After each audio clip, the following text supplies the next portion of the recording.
வணக்கம்.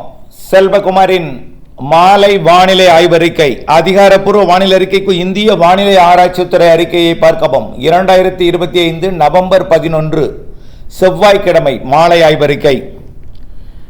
எதிர்பார்த்தது போலவே தென் மாவட்டங்களில் மழை தொடங்கியிருக்கு. உடுமலைப்பேட்டையோட தெற்கு பகுதியிலையும் மடத்துக்குளம், பூளவாடி மற்றும் அதன் சுற்று வட்டார பகுதியிலையும் மழை. தென் மாவட்டங்களில் மழை. சிவகங்கை மாவட்டம் தேவக்கோட்டை அதன் சுற்று வட்டார பகுதியில் இடிமின்னலுடன் கனமழை. தேவக்கோட்டை அதன் சுற்று வட்டாரம் சிவகங்கை மாவட்டம். அடுத்தபடியாக பார்த்தீங்கன்னா விருதுநகர் மாவட்டம், மதுரை மாவட்டம் எல்லை பகுதியில் ராஜபாளையம், சிவகாசி இடைப்பட்ட பகுதி. ராஜபாளையம் சுற்று வட்டாரமே நல்ல இடிமழை. ராஜபாளையம் தொடங்கி சிவகாசி வர வடக்கே அப்படியே ஏழுமலை வரைக்கும் கூட அந்த மழைப்பொழிவு இருக்கும். அடுத்தபடியாக பார்த்தீங்கன்னா திருநெல்வேலி மாவட்டத்தோட வடக்கு பகுதி, திருநெல்வேலி தென்காசி மாவட்டத்தோட பகுதிகளில் மழை. குறிப்பாக திருநெல்வேலிக்கும் வடக்கே மழை. இது இன்னும் சற்று நேரத்தில் இன்னும் கொஞ்சம் படிப்படியாக தென் மாவட்டங்களில் தீவிரமடையும். இது இன்றைக்கு தொடக்கம்தான். டெல்டாவில் எதிர்பார்த்த மழை ஆங்காங்கே தூறல் நனைக்கும் மழைப்பொழிவை கொடுத்தது. ஆனால் பரவலாக இல்லை. இப்போ இந்த மழைப்பொழிவு இன்றைக்கு தென் மாவட்டங்களில் இன்னும் கூடுதல் மழைப்பொழிவை கொடுக்கும். இன்னும் உடுமலைப்பேட்டை சுற்று வட்டாரத்தில் இன்னும் கொஞ்சம் கூடுதல் பரப்பில் இருக்கும். நனைக்கும் மழை, உயிர் கொடுக்கும் மழை. பெரிய மழை இல்லை.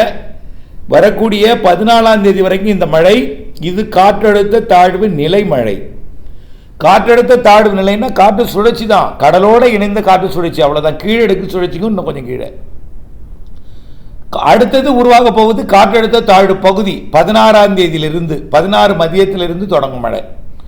அப்புறம் 16லேருந்து 21ஆம் தேதி வரைக்கும் அதில் நல்ல வலுவான மழை.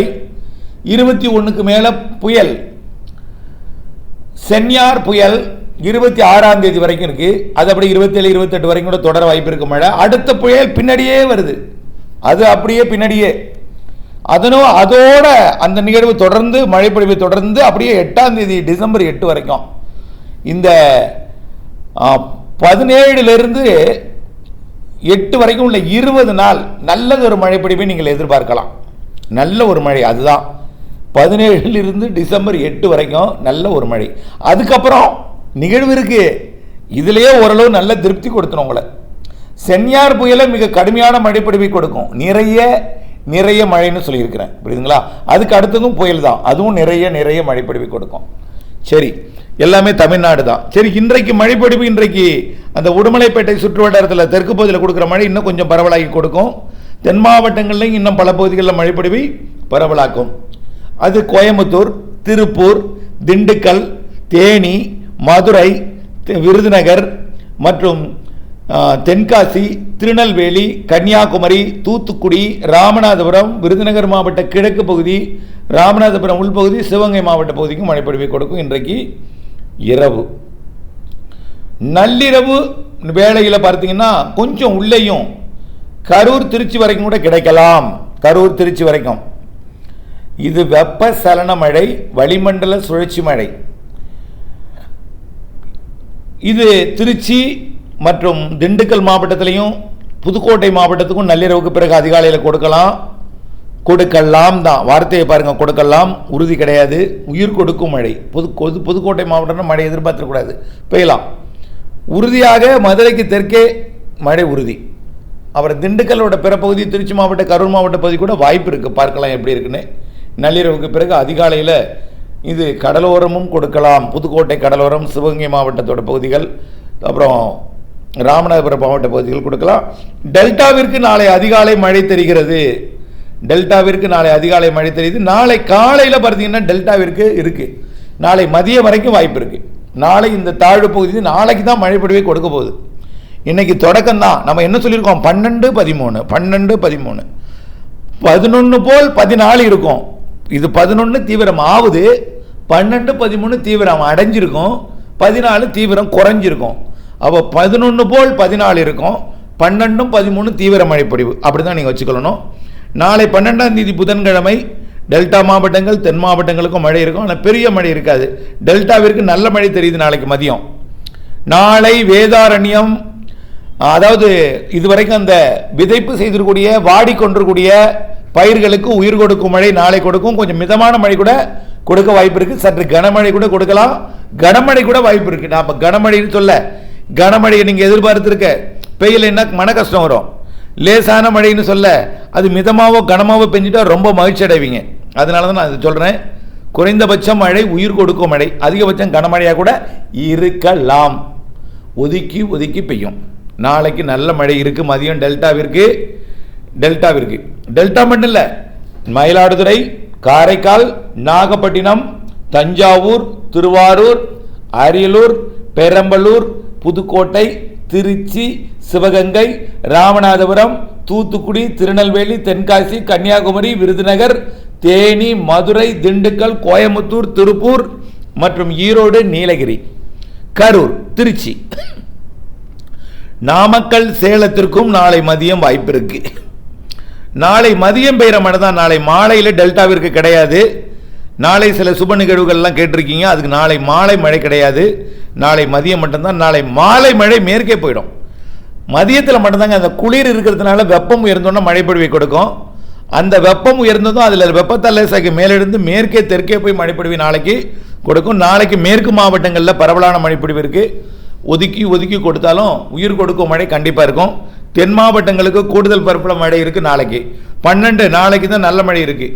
இலங்கைக்கெல்லாம் நாளை கனமழையே இருக்குது. டெல்டா மாவட்டங்களுக்கு நாளை மதியம் படிப்படியாக இந்த மழை உள்ளே மேற்கு கோயம்புத்தூர், திருப்பூர் வரைக்கும் போய் மழை பிடிப்பை கொடுக்கும். நாளை மாலை இரவு ஆக 12ஆம் தேதியை போலவே 13ஆம் தேதி நல்ல மழை பிடிப்பை கொடுக்கும். 13ஆம் தேதி ராமநாதபுரம், சிவகங்கை, டெல்டா மாவட்டங்களுக்கு 13ஆம் தேதி மழை இருக்குது. ஆக 14ஆம் தேதி கொஞ்சம் தீவிரம் குறைஞ்சிருக்கும். நல்லா புரிஞ்சிருக்கலாம். வடகடலோர மாவட்டங்களில் கொஞ்சம் மழை இருக்க வாய்ப்பு குறைவு. வடகடலோரத்தில் இருந்தாலும் வட உள்பகுதிகளில் வாய்ப்பு குறைவு. அரியலூர், பெரம்பலூருக்கு தெற்கே, கடலூருக்கு தெற்கே, திருச்சிக்கு தெற்கே, நாமக்கல் தெற்கே இருக்கும். சேலத்தில் ஒரு இடங்களில் இருக்கலாம், ஈரோட்டில் இருக்கும். ஈரோடு, நீலகிரி, கோயம்புத்தூர் இதுக்கு தெற்கே தான் மழை இருக்கும். ஈரோடு, நீலகிரி, கோயம்புத்தூர், திருப்பூர், கரூர், திருச்சி, அரியலூர், பெரம்பலூர் இதற்கு தெற்கே மழை இருக்கும். மயிலாடுதுறை, அப்படியே தஞ்சாவூர், திருவாரூர், நாகப்பட்டினம், அதிலேருந்து கன்னியாகுமரி வரைக்கும் இந்த பகுதியில் மழை இருக்கும். 14ஆம் தேதி இந்த நிகழ்வு விலகிவிடும். 14ஆம் தேதி மழை இடைவெளி. 14ஆம் தேதி மேற்கு மாவட்டங்களில் மட்டும் இருக்கும். அப்போ 12, 13 பரவலான மழை தென் மாவட்டங்களுக்கும் மேற்கு மாவட்டங்களுக்கும். 14ஆம் தேதி தீவிரம் குறைஞ்சி மேற்கு மாவட்டங்களில் மழை இருக்கும். டெல்டாவிற்கு வாய்ப்பில்லை. 14ஆம் தேதி 15ம் இருக்காது. 14ஆம் தேதி லேசாக இருக்கலாம், 15 இருக்காது. 15 நள்ளிரவுக்கு பிறகு 16ஆம் தேதி அதிகாலையில் டெல்டாவில் லேசான மழைப்பொழிவு கொடுக்கலாம். 16ஆம் தேதி ஆனால் நல்ல மழைனா 16ஆம் தேதி மதியத்திலேருந்து தொடக்கும். பிக்கப் மதியத்திலேருந்து கொடுக்கும். ஆனால் காலையிலேருந்து மேகமூட்டமாக இருக்கும். ஏன்னா அடுத்த நிகழ்வு தாழ்வு பகுதி. 16ஆம் தேதியில் வரக்கூடிய நிகழ்வு தாழ்வு பகுதி, தீவிர தாழ்வு பகுதியாக இருக்கலாம். அதாவது ஒரு டிப்ரெஷனுக்கு முதல் ரேங்க் இருக்குல்ல, அதாவது தாழ்வு பகுதிக்கும் அடுத்த நிலை தீவிர தாழ்வு பகுதி, வெல் மார்க்டு லோ ப்ரெஷர்னு சொல்கிறோம் இல்லையா, அந்த நிலை அமைய போகுது.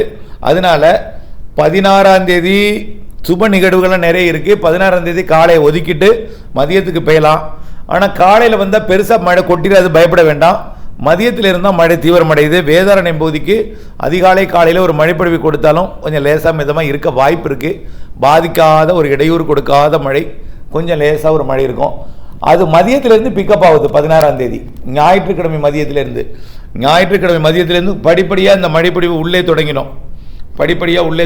இந்த மழைப்பொழிவு அப்படியே 16 உள்ளே, அதாவது 16ஆம் தேதி உள்ளே தொடங்கி 16 எல்லாம் எல்லா மாவட்டங்களுக்கும் படிப்படியாக உள்ளே வந்துடும். 17ஆம் தேதி பரவலான மழை, வடகடலோரம் உட்பட தெற்கு ஆந்திரா, தமிழ்நாடு முழுவதுமே மழை. 16, 17, 18, 19, 20, 21 எல்லா மாவட்டங்களுக்கும் மழை, பரவலான மழை. கர்நாடக எல்லையோரம், தெற்கு கர்நாடகா, தெற்கு ஆந்திரா, தமிழ்நாட்டின் அனைத்து மாவட்டங்கள், காரைக்கால், புதுச்சேரி, மாகே உட்பட எல்லா மாவட்டங்களுக்கும் மழை. இப்படியே 21ஆம் தேதி 22ஆம் தேதி வரைக்கும் இந்த நிகழ்வு மழை. அடுத்தது சென்யார் புயல் தொலைவில் இருக்கும் பொழுதே மழைப்பொழிவை தொடக்கணும். எங்கே சுமார் 700 கிலோமீட்டர் இருக்கும்போதே மழைப்பொழிவை தொடக்கணும். 22ஆம் தேதியிலிருந்து 23 நெருங்கும், 24 இன்னும் நெருங்கும், மழை தீவிரமடையும். 25 இன்னும் நெருங்கும், இன்னும் மழை தீவிரமடையும். 25, 26 இன்னும் நெருங்கும், இன்னும் தீவிரமடையும். 25ஆம் தேதி கரை கடக்க வாய்ப்பு. 24, 25 கரை கடக்க வாய்ப்பு. தீவிர நிகழ்வு, தீவிர மழைப்பொழிவு என்பதை தான் நான் இதில் தெரிவிக்கிறேன். ஒட்டுமொத்தமாக தமிழ்நாடு முழுவதும் மழைப்பொழிவை கொடுக்கும். வட இலங்கையை ஒட்டி வந்து டெல்டாவுக்கு அருகில் அல்லது டெல்டாவிற்கு சற்று வடக்குப்புறம் அல்லது டெல்டாவை ஒட்டி கரை கடப்பதற்கு வாய்ப்பு இருக்குது. இது புயல் அச்சம் வேண்டாம், மழை தரக்கூடிய ஒரு புயல் வச்சிங்க, புயல் அச்சம் வேண்டாம். ஆனால் நிறைய மழை தரும், நிறைய மழை தரும். எல்லா மாவட்டங்களுக்கும் தரும். நெல்லூர்லேருந்து கன்னியாகுமரி வரைக்கும் கொடுக்கும். எல்லா மாவட்டங்களுக்கும் மேற்கு தொடர்ச்சி மலை இப்படி கடந்து போகும்போது உள்ளே கடந்து போவதற்கு முன்பு படிப்படியாக உள்ள மழை தொடங்கும். கடந்து போகும்போது நிறைய மழை பொழிவை கொட்டும் அனைத்து மாவட்டங்களுக்கும். இது அரபிக்கடலுக்கு போகணும், பின்னாடியே மழையும் பின்னாடியே அடுத்த நிகழ்வோடு வந்துடும். மழையும் இருக்கும், அரபிக்கடல் போன பிறகு பின்னாடியே அடுத்த நிகழ்வு வந்துடும். அது பார்த்திங்கன்னா டிசம்பர் மாத முதல் வாரத்தில் 8ஆம் தேதி வரைக்கும் அந்த நிகழ்வு. இது போகிறதுக்கே 28 ஆகிடும் மழைப்பொழிவு நிற்கிறதுக்கு. 26 கடந்து 27 28 நிற்கும், கொஞ்சம் லேட்டாக தான் வருது. அதுக்கப்புறமா அந்த நிகழ்வு மழைப்பொழிவை கொடுத்து அடுத்த நிகழ்வு மழைப்பொழிவை தொடர செஞ்சிடும். ஆகவே டிசம்பர் முதல் வாரம் 8ஆம் தேதி வரைக்கும் 2வது அடுத்த நிகழ்வால் அதுவும் தீவிர நிகழ்வு தான் நிறைய மழை இருக்குது. அப்போது மழை எதிர்நோக்கி இருப்பவர்கள் 12, 13 எதிர்பாருங்க, உயிர் கொடுக்கும் மழையை. ஆனால் வட உள் பகுதிகளுக்கு இந்த 12, 13 இருக்காது. திருச்சிக்கு தெற்கே தான் சொல்லியிருக்கேன், டெல்டாவுக்கு தெற்கே சொல்லியிருக்கேன், எல்லா மேற்கு மாவட்டங்களும் இருக்கும். அடுத்து 16ஆம் தேதியிலேருந்து பிக்கப்புங்க. 16லிருந்து டிசம்பர் 8 வரைக்கும், 16லேருந்து டிசம்பர் 8 வரைக்கும். அப்புறம் அதுக்கப்புறம் இல்லைங்க கூடாது.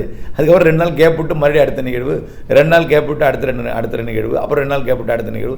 இப்படியே 1 நாள் 2 நாள் கேப் விட்டு அப்புறம் கிறிஸ்மஸுக்கு முன்னாடி ஒரு நிகழ்வு, கிறிஸ்மஸுக்கு பின்னாடி ஒன்று, ஜனவரியில் ஒன்று, இப்படியே மழை இருக்கும். இணைந்தே இருங்கள் அப்டேட்ஸுடன். நன்றி.